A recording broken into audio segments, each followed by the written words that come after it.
Hello everyone! Andito na naman tayo sa 20% ang programang puno ng puso para sa mga seniors. At syempre, kahit hindi pa senior. So alam nyo, tinupad ang pangako ni Tito Ramon Bunyag, ang kanyang pagbabalik at kasama natin siya ngayon na iinom ng ating mainit na tsaa. Sabay po tayo. Thank you. Salamat. Alam nyo, pag nandito sa programa namin, kayo di uminom ng tsaa, napapainom. Kasi kailangan siya akong sabayan. At syempre kayo po ay aming sinasabayan sa inyong mga merienda. Eh kami, walang merienda, talagang tsaa-tsaa lang kami. Pero bubusugin namin kayo sa ating mga kwentuhan ngayon. So napagkwentuhan ho natin, no, last Monday po, Tito Mon, okay, yung Christ and Crisis with Christ. Sinimulan natin sa mga Lenten practices. So ngayon po, may sarili na kayong pamilya. So meron din po ba kayong masasabi na sarili ninyong Lenten ways, Lenten traditions, o Lenten practices? Yeah, sunod din kami sa tradisyon, no? Yung may mga agamare, like yung bisita iglesia, di ba? Yung mga Stations of the Cross, di ba? At yung pananood ng mga passion play. Pero more sa aming matatanda, more sa loob ng bahay. Mas tahimik, ano. Yan.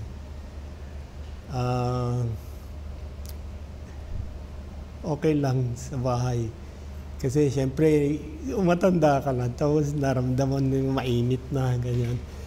Unlike nung bata ka, kaya mo pa itong tiisin yung mainit.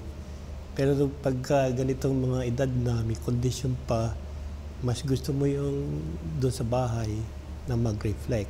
Ganun. Pero kumusta po ba doon sa area ninyo? Hindi ho ba pagka ganitong mahal na araw, dinudumog ng mga tao ang inyong lugar?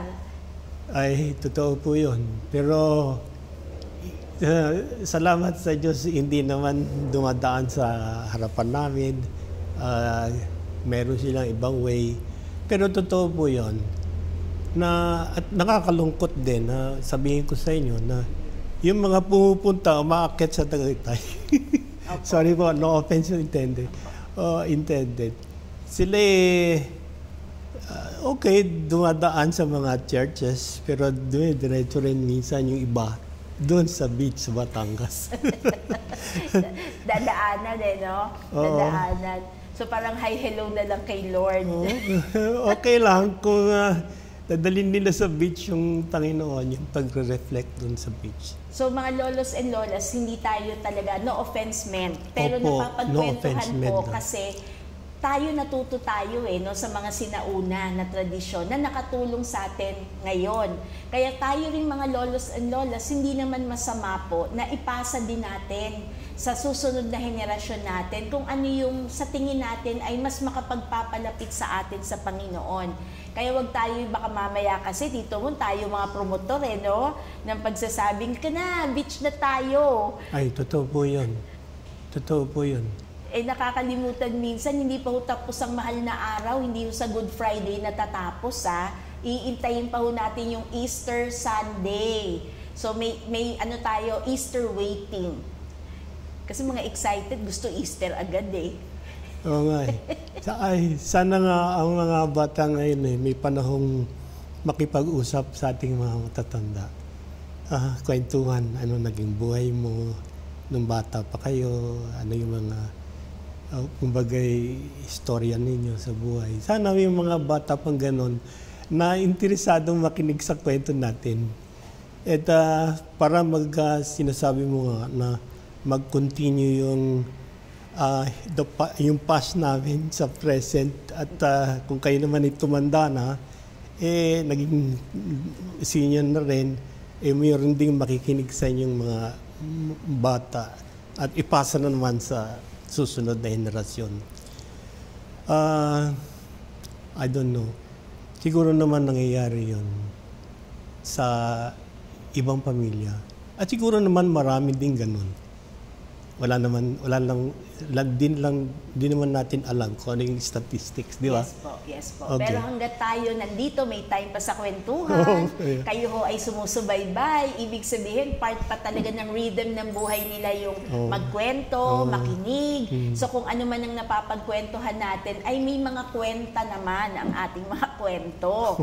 Kaya ito'y nakakatulong sa atin para mas mapalalim natin yung humanity natin. Kasi po, bandang huli, ano yan may episodes sa buhay natin, di ba? Kung sa liturgical celebration nga, iba-iba rin ang season. Kaya hindi yan pare-parehong season. Tama po ba tayo? Sa akin, hindi sa naman, pero nung ako'y tinawag niyo para magsalita dito, talagang siguro grasya ng Diyos na hinalukay ko yung buhay ko. At hinati-hati ko sa mga episode. Nung ako'y wala pang asawa, at ano yung aking mga faith experience doon, nung ako'y magkaroon ng girlfriend, meron din, di ba? Meron din nangyari na existential experience ng God. Nung ako'y may asawa na, isa pa yon, di ba? At ngayon nagkaanak na kami, that's another one hanggang ngayon. Para bagang, bawat isa ay nagiging foundational. At bawat episode may another foundational hanggang sa kumapal yung foundational. At yung mga anak namin na nakaka-witness ng aming mga ginagawa sa buhay bilang mag-asawa, yung care namin sa bawat isa ay witness sila doon sa aming pagmamahal at pag-aalaga sa bahay, at saka pag-aalaga din sa kanila, di ba? At marami akong kwento sa bagay na yan. Ayan, kwento yun na po. Gusto na yung malaman yan. Ano ba yung mga magagandang kwento na binalik-balikan po ninyo? Okay. Ang referencing ko ay 10 years na pababa yung mga anak ko. Okay. Okay. May anak ako na babae kong anak na naging sickly. No? Sickly, labas-masok sa ospital. Wow, anong nangyari? Doon nagmula ang devotion namin. Kasi nagpunta kami sa Jesus Nazareno. Di ba may ang prosesyon na merong January 9? Yes po. Pero merong January 1. Yes. Yan ang prosesyon ng Quiapo na iniikot ang Nazareno sa maliit na area lang. Nung araw, hindi masyadong pinupuntahan ng mga tao yon. Kaya kami nagkakapasan. Pumapasan ako. Si Mrs. din. Nagpapasan din siya. Siyempre, nangangamba. Minsan baka maipit sa loob. Siyempre, opo. Pero taon-taon, ginagawa namin yun. Tapos, nagkaroon din kami ng devotion sa Santo Niño. Madalas kami every Sunday sa Tondo. At para magdasal para sa mga anak. Tapos dito sa Lipa, dinadala din namin sa mahal na biren ng Lipa. Tuwing first Saturday of the month. Tuwa-tuwa mga bata kasi pasyal di ba? Pasyal, meron pang ice cream. Habang nasa bus sila, kain na kain. Ayun, maliit pa lang, na-introduce na sila sa mga ganong devotion. Kaya, masabi ko na yun foundational din para sa kanila. Yun ba? Tapos na ako doon sa bagay na yan. Sa episode na yun. Episode na yan. Pero pang isa, nung nagtrabaho alam mo naman si Cora nagtatrabaho din, At na-assign din siya sa overseas. So, siyempre, naiwan po sa inyo yung mga bata. Naiwan sa akin. Anong gagawin natin sa mga bata? One time, mga bata, Papa, bakit si mama nasa ganon? Hindi ko nasabing kung saan. Sa ganong country. Does he have to be there para kumita ng malaki? Ako din may tanong sa sarili ko, sa mind ko. So mahirap yung question nila. Mahirap. Ako din tinatanong ko, bakit yung asawa ko wala sa loob ng bahay ko? Oo. At siya na in charge na mag-alaga sa anak ko. Pero na-realize ko na yung misis ko, merong God-given gifts. God-given gifts. And the call of nature is irresistible. Na ang call niya is to share yung skills niya sa ibang tao. So it is not essentially money ang dahilan bakit siya nandun.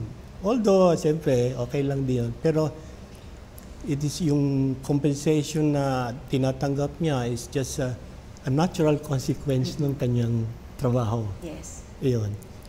Siyempre, so...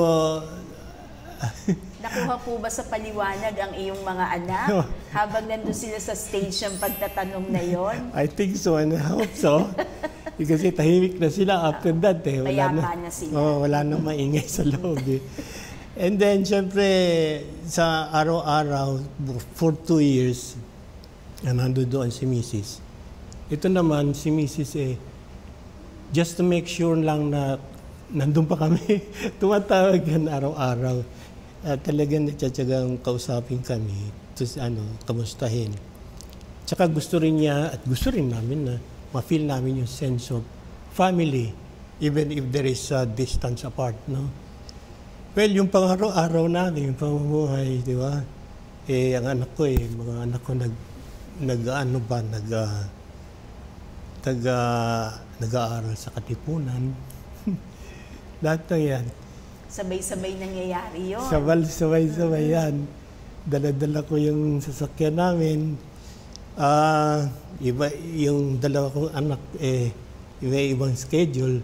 So, may I use the word deposito? Nilalagay ko muna sa daycare center, yung isa. And then, ihatid ko yung isang anak ko sa Kasi tatlo yan. Yung akin namang eldest na daughter, okay lang siya. Iwan ko lang doon the whole day. Okay. Tapos hapon, pinipick up yun. So, but coming from Malabon, all right? And then going to the Katipunan area. Ay, traffic. 16 kilometers. Just me, sari-sari. Gising kami ng maaga. All right? Tulog pa yung mga yan. Pero we make sure we pray the rosary. We pray the rosary. Kasi ito lang, feeling ko, kailangan to na meron kaming protection all the time habang nagta-travel kami doon sa eskwela nila, patungo sa eskwela nila at pauwi. Yun, kung may sakit, siyempre, dalhin mo rin sa ospital, ganyan. At kung may mga parents meeting, di ba? Ako yung nakakapronta. Kaya yung misis ko after 2 years, hindi na bumalik. Hindi na, wala na. End contract. Enough na yun. Yun lang, nakakatawa na kapag magbe-birthday ako. Happy birthday, Papa. Happy birthday, Mama. Sa akin din yun. Tukoy. Dahil ako naging mother din. Aside from being a papa or father din. So, 2-in-1 ka po. 2-in-1. Gano'n din si Mrs. Isa yung naging papa, naging mama at the same. Mother and father. So, pareho kami. Yes. So, napakaganda po, lolos and lolas, itong kinukwento sa atin, Bagamat ito'y nakalipas na sa kanilang buhay, pero nakita natin kung paano gumalaw ang Diyos. Pero one thing important is that they know how to respect the plan of God. Parang lahat ng yon nakayanan kasi merong plano ang Diyos. Kasi kung hindi nyo po nakita yon yung giftedness ng misis ninyo, ang dali-dali magdesisyon, no? As a husband, hoy, umuwi ka na dito. Hindi ka magugutom, bumalik ka na lang. But because you also accepted and embraced the mission that God has intended for your wife, kinaya nyo. Pareho, both ends, nagsasakripisyo. And in effect, even the children were a part of that mission. Kasi kahit maliliit pa sila, nakibahagi sila eh. Hindi sila naging pasaway para kumontra o maging hindrance dun sa plano na yun ng Diyos. At a very good 2 years yun, ha? Paano yun? Nakakatuwa po yun. Let us praise the Lord. And give Him thanks. So meron pa ba kaming pwedeng malaman sa ibang episode ng buhay nyo?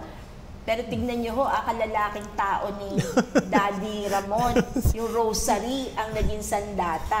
Kasi normal na po yun sa mga mommies eh. No? Parang madali yun, lagi na yun naririnig. Pero ngayon sa testimony mo, with the rosary in your hand, yun ang naging stronghold mo during that time. Opo, ganun nga. E nung naglakihan ho sila, kumusta naman? Meron ng habang nag-aaral pa, di ba? Siyempre, sumasabay pa rin sa akin sa trabaho, sa sasakyan, paghatid-hatid. Isa naman way namin eh. Ganon. Hindi pa rin nawala yung rosary pagka nandun kami sa sasakyan. Dire-diretso pa rin. I wanted to hear that. Kasi lolos and lolas, yun yung continuity. Doon ho tayo nakakabuo ng tradisyon sa pamilya.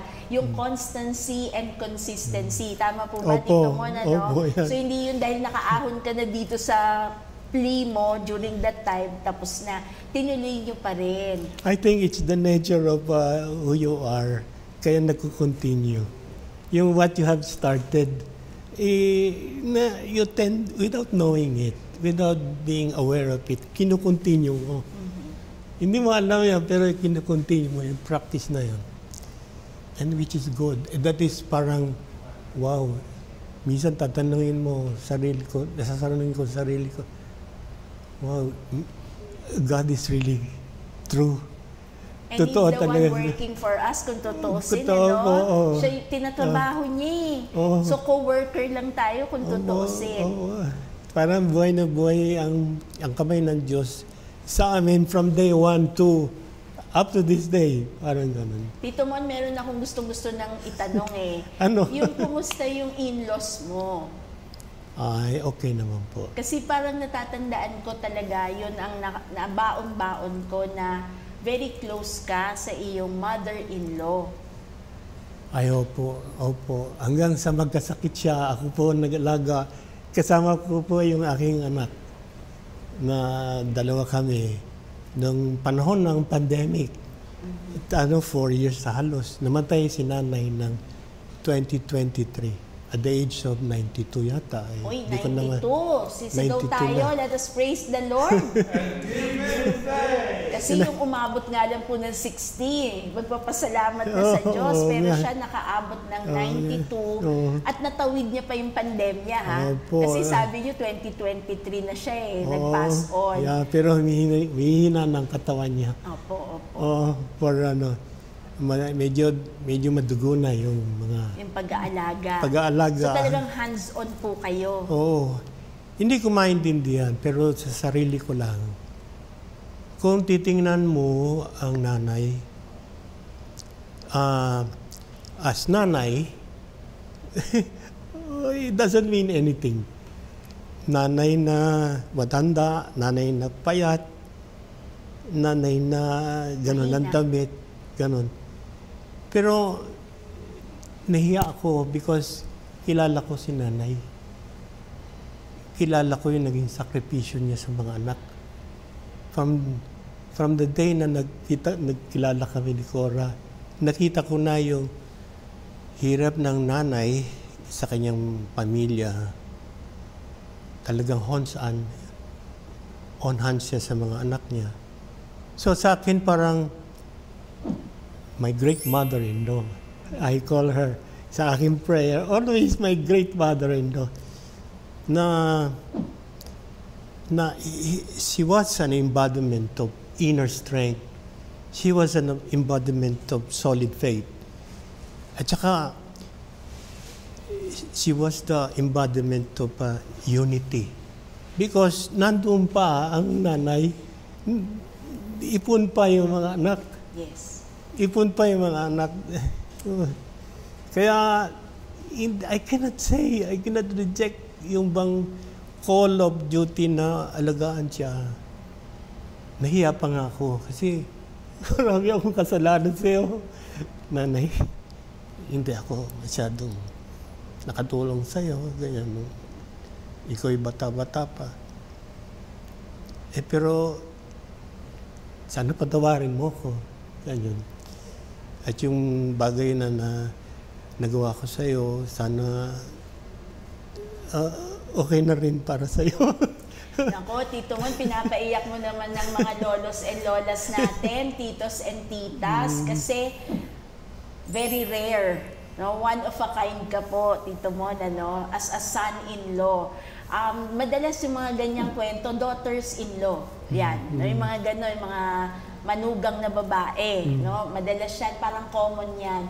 Pero para sa mga anak na manugang na lalaki, medyo seldom yon.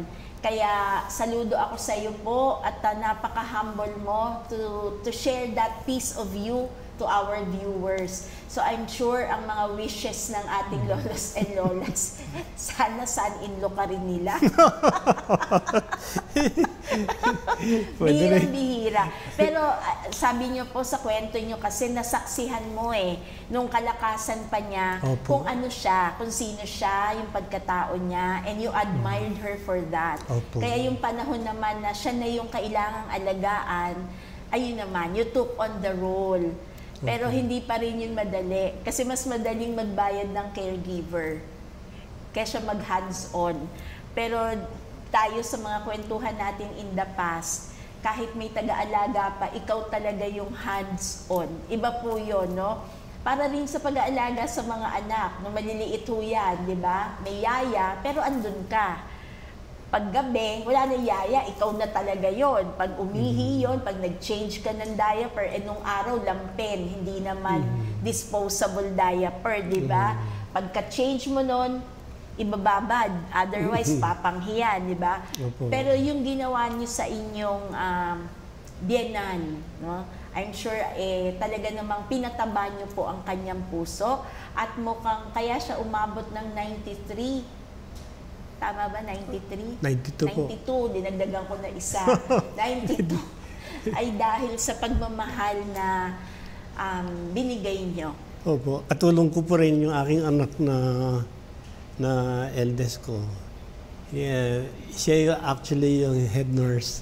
Ako yung assistant.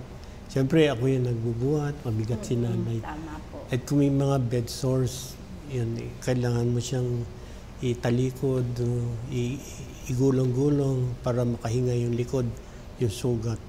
Don't tell me po, Tito Mon, nung siya ay nililibing, mas malakas ang iyak mo kaysa kay Tita Cora.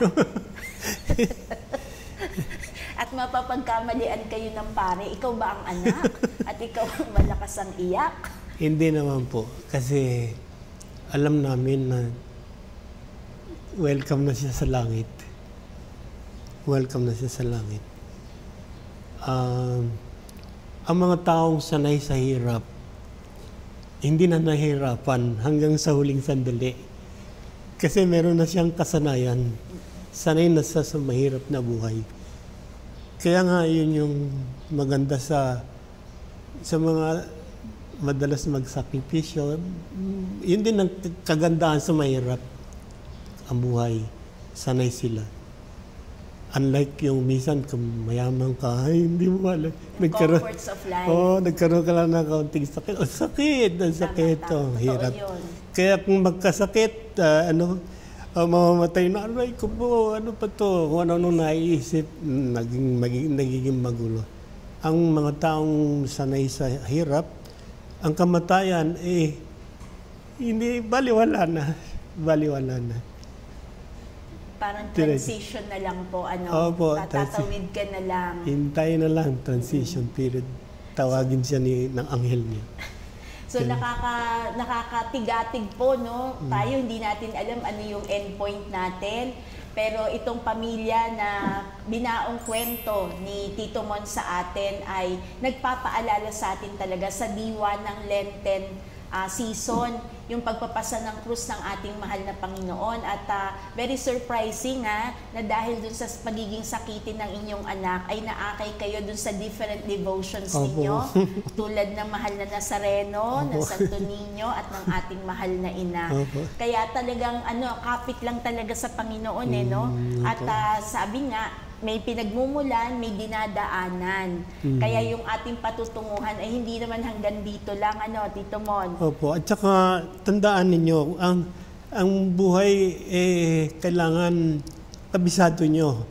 Yung nakaraan nyo hindi dapat kalimutan. Lagi yung binabalikan yung mga nakaraan ninyo at para magabayan tayo sa mga susunod nating gagawin. Kasi yung mga nakaraan natin naging foundational sa atin, sa buhay natin. At hindi matitinag ang ating faith kung lagi nating naalala. So ibig sabihin ba, Tito Mon, yung crosses that we have in life, parang unavoidable yun. So let us not do away with the crosses, but rather face it, accept it. And it is a grace. It is a grace to have all those sufferings. Naku, Tito Mon naman, sasabihin ng lolos and lolas, magpuprotesta. Pasang krus ko na, grasya pa ba yun? Opo, miski po bad people, pasaway, mahal din po sila ng Diyos. Ang Diyos hindi po nag-exclude. Lahat inclusive. Lahat inclusive. Miski na yung a piece of stone, isang dakot na lupa, mahal ng Diyos. Lahat tayo mahal ng Diyos. Kaya lahat nyo ay pagdasal natin.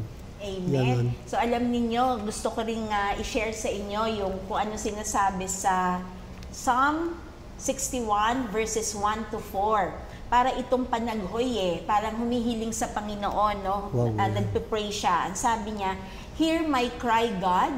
Give your attention to my prayer. From the end of the earth, I call to you when my heart is faint. Lead me to the rock that is higher than I, for you have been a refuge for me, a tower of strength against the enemy. Let me dwell in your tent forever. Let me take refuge in the shelter of your wings." This is Psalm 61 verses 1 to 4, confidence in God's protection. So good. Tito Mon, wag pala kayong matakot. Lahat naman tayo may pagdadaan ng krus sa buhay. Totoo po yun. Kung minsan po, ang Diyos isang contradiction. Isang contradiction. Hindi mo maintindihan siya. It's a mystery always. God is always a mystery. Because nababalot siya ng mga contradiction na hindi natin maintindihan. Pero ang totoo, ang contradiction transformative. Always transformative. So Tito Mon, yung crosses na dala-dala namin, kung transformative yon, ibig sabihin may hinihintay kami na something good, something positive that will come out from that crisis. Opo. I-welcome po natin ang ating mga contradiction sa buhay. Ang hirap nun, Brother Mon, kasi yung mga kontrabida sa buhay namin, ayaw namin yun. Joke lang po. Pero minsan ang process kasi na mas mabigat dalhin ay tao.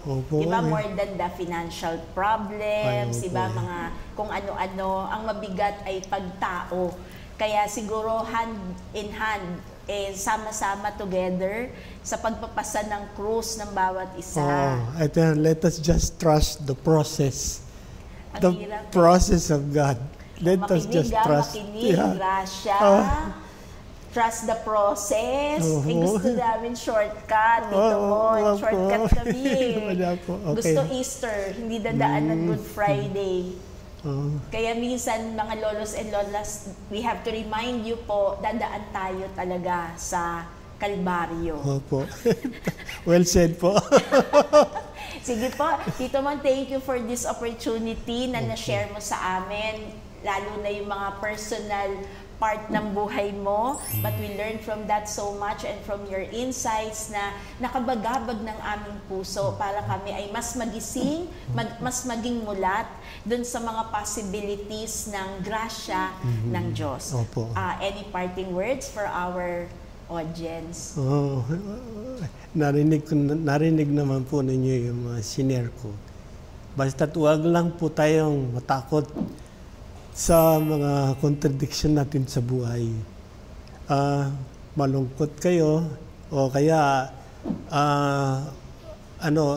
para kayong inapi, ganyan. Wala na kayong magawa. Akala nyo lagi na lang kayong apihin.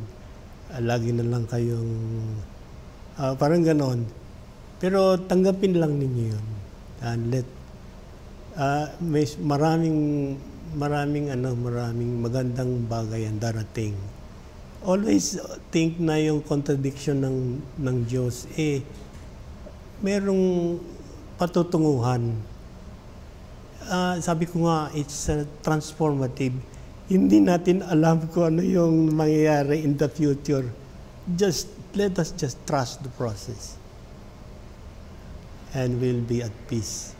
Amen. Let us praise the Lord. Thank you. So aabangan natin kung ano mga mangyayari sa buhay natin. Just trust the process. Ang ganda yung mga natutunan natin.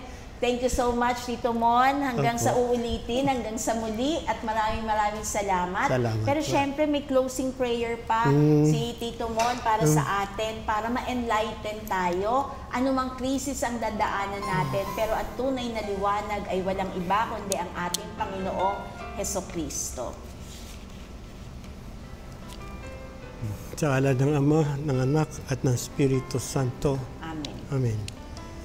Come, my light prayer. Come, my light, and illumine my darkness. Come, my light, and revive me from death. Come, my physician, and heal my wounds. Come, flame of divine love, and burn up the thorns of my sins, kindling my heart with the flame of thy love. Amen. Amen. In the name of the Father, and the Son, and the Holy Spirit. Amen. Let us praise the Lord. And give Him thanks. Kanina, in-honor ni Tito Mon ang kanyang great mother-in-law. Ngayon, i-honor din natin siya as the great son-in-law. Huwag naman po. Masyado po. Thank you very much. Salamat sa Diyos. At muli, maraming salamat, Tito Mon Bunyag. Thank you. Thank you for having me. Huwag kayong aalis next Monday, ha? Magkikita pa rin tayo. Bye. Bye po. Bye po.